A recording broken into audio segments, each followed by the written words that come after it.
Hello everybody. I'm on here today not doing crafts with you all. I decided to get on here. I wasn't sure if I was going to do it or not, but I wanted to let you all know what just what the extent was to that post that I made a couple of days ago about the scammer. And this was not a joke. There was nothing funny about this.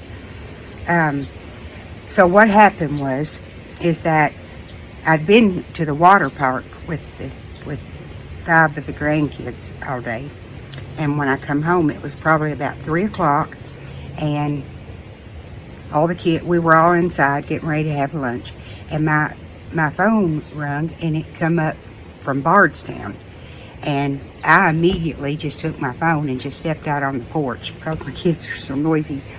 And when I stepped out, the person on the other end was my daughter's voice.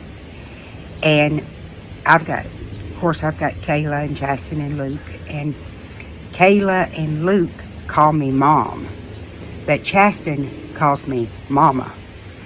And so when I answered the phone, it was Chasten's voice. And she said, Mama, I have been in an accident, and I am so sorry.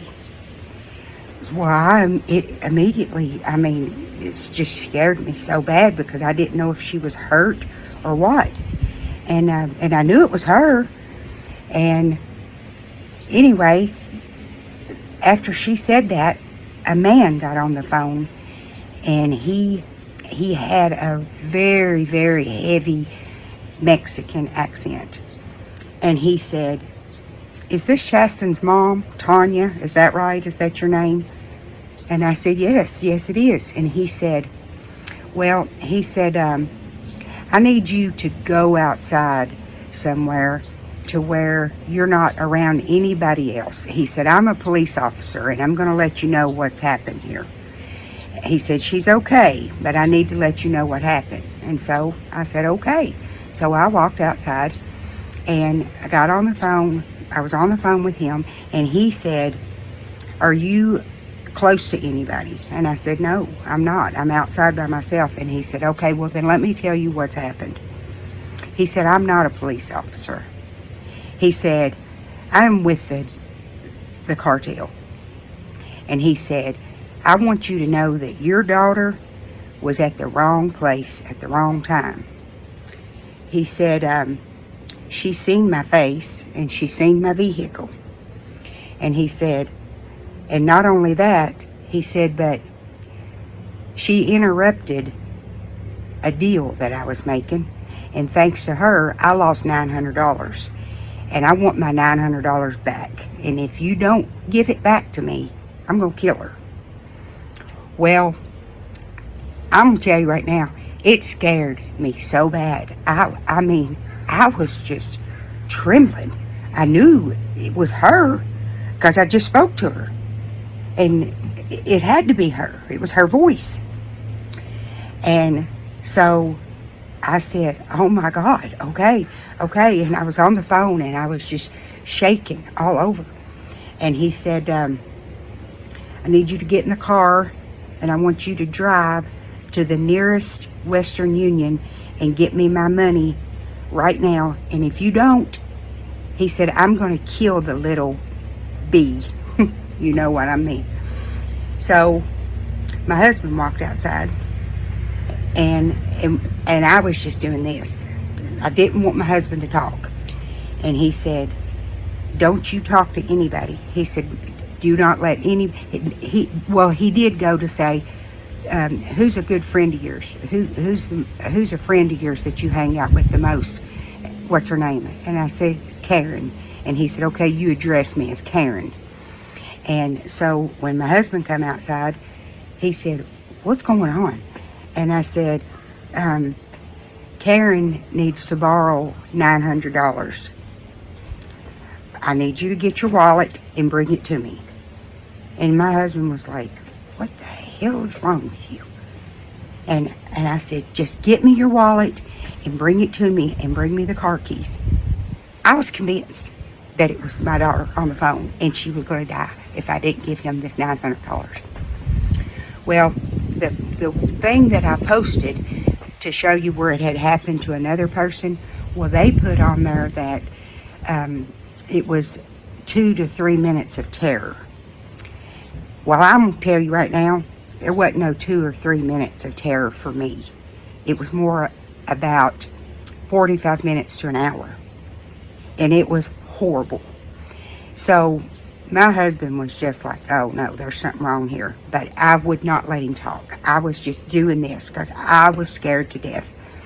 And so anyway, so he comes out and brings me his debit card and the car keys. And I'm walking down the sidewalk.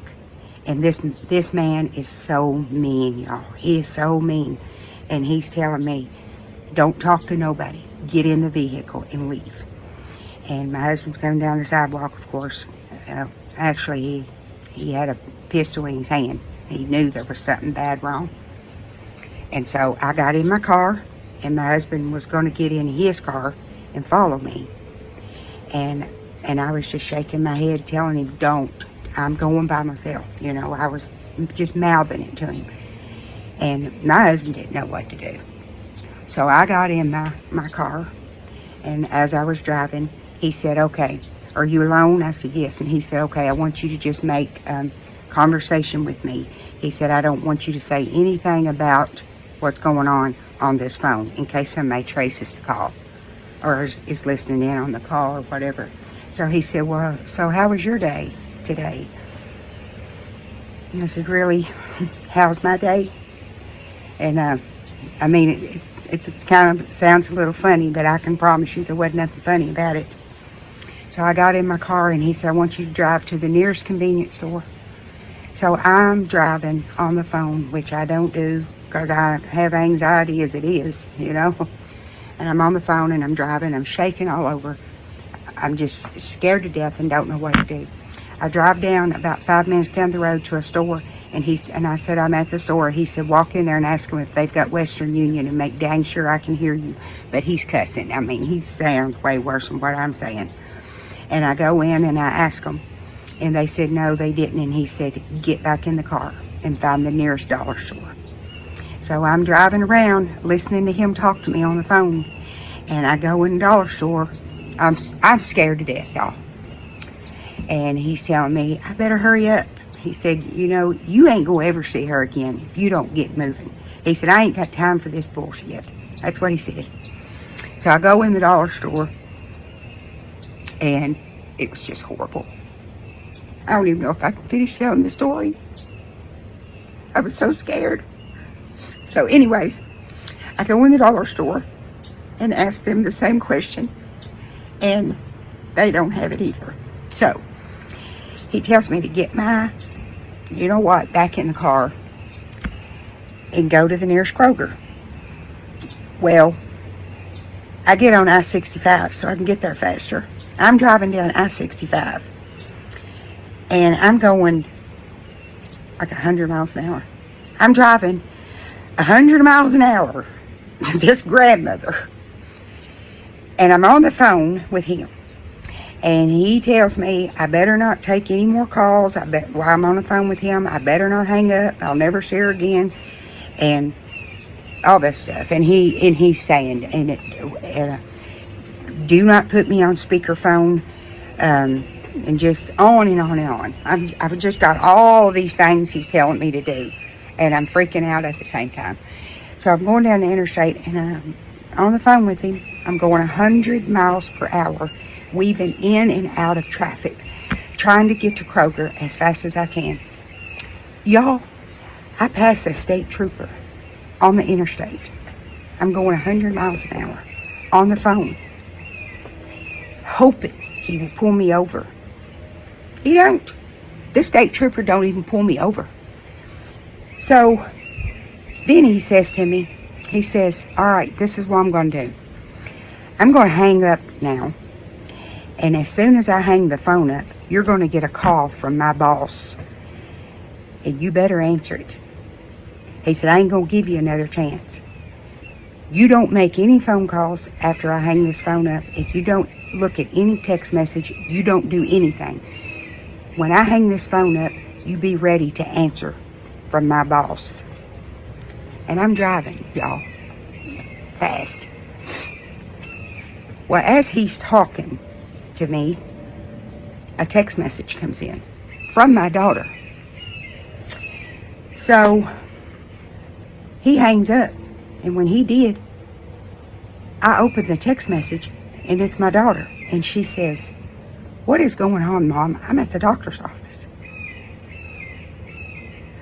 I don't know if I was relieved. I mean, of course I was relieved, but I had an anxiety attack. I'm not joking you. I was driving 100 miles an hour and had an anxiety attack. And I got off the interstate and just went around and got back on the interstate. And at that time, my phone started ringing from Mexico. And I didn't answer it. And it started ringing again from Mexico. Just one after another of these calls. And then I got a text message that come in from Lawrenceburg that said, "Mama, please answer them." These people are intelligent. They're very intelligent. They're smart. How did they get her voice? How did they know I was her mom? How did they know my name? You all, I was convinced. I was convinced that this was real. This is how scary this stuff is. So finally, I was this close. I was going to throw my phone out the window on the interstate because I was scared to death that it really was the cartel and they were going to track me. I was that scared. So I finally, after it just kept ringing and ringing and ringing, I picked the phone up and put it to my ear.